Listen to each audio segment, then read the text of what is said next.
Hello everyone. In this video, I will show you how to fix Roblox not launching on Windows 11. First, make sure Roblox is fully closed. If it is running in the background, close it from Task Manager.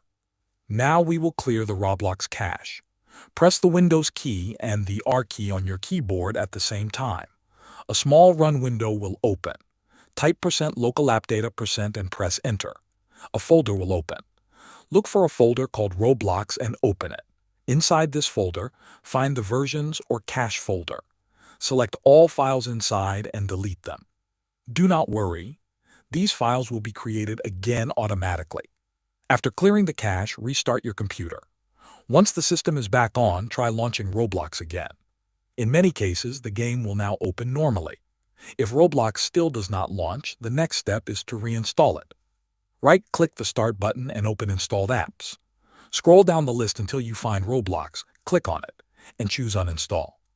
Follow the steps until Roblox is fully removed from your system. After uninstalling, open your web browser and go to the official Roblox website. Log in to your account and download Roblox from there. Make sure you only install it from the official site to avoid errors or security issues. Once the download is finished, install Roblox and let the setup complete. When the installation is done, open Roblox and try launching a game. This should fix the Roblox not launching issue on Windows 11. Thanks for watching.